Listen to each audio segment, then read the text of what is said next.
జిల్లాలో గృహ నిర్మాణాలకు సంబంధించి గ్రౌండింగ్ పనులు పూర్తి చేయడంతో పాటు స్లాబ్ లెవెల్ స్లాబ్ వేసిన గృహాలను రానున్న అక్టోబర్ చివరి నాటికి వినియోగంలోకి తీసుకుని రావాలని జిల్లా కలెక్టర్ షాన్ మోహన్ సగ్లీ అధికారులను ఆదేశించారు.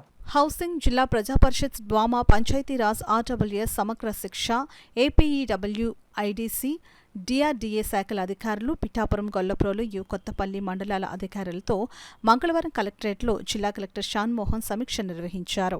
జిల్లాలో గృహ నిర్మాణాల గ్రౌండింగ్ పనులు, 2014-19 కాలంలో ఎన్టీఆర్ గృహాల సర్వే, ఉపాధి హామీ పథకం పనిదినాలు, క్లోరినేషన్ ప్రక్రియ, మధ్యాహ్న భోజనం నాణ్యత తనిఖీ, సంక్షేమ వసతి గురుకుల పాఠశాలల్లో ఆర్వో ప్లాంట్స్ ఏర్పాటు వంటి అంశాలపై జిల్లా కలెక్టర్ సమావేశంలో చర్చించి ప్రస్తుత పనుల పురోగతిని అడిగి తెలుసుకున్నారు.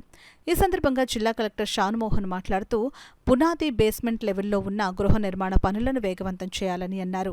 సమావేశంలో జిల్లా గృహ నిర్మాణ సంస్థ project director NVV Satyanarayana, DWAMA PDA Venkatalakshmi, జిల్లా విద్యాశాఖ అధికారి P Ramesh, APEWIDC Venkataramanaraju, DRDA PD K Sriramani, ZP incharge CEO P Narayanamurthy, Panchayati Raj SC Mallikarjunarao, RWS engineering అధికారులు, పిఠాపురం, గొల్లప్రోలు, కొత్తపల్లి మండలాల అధికారులు పాల్గొన్నారు.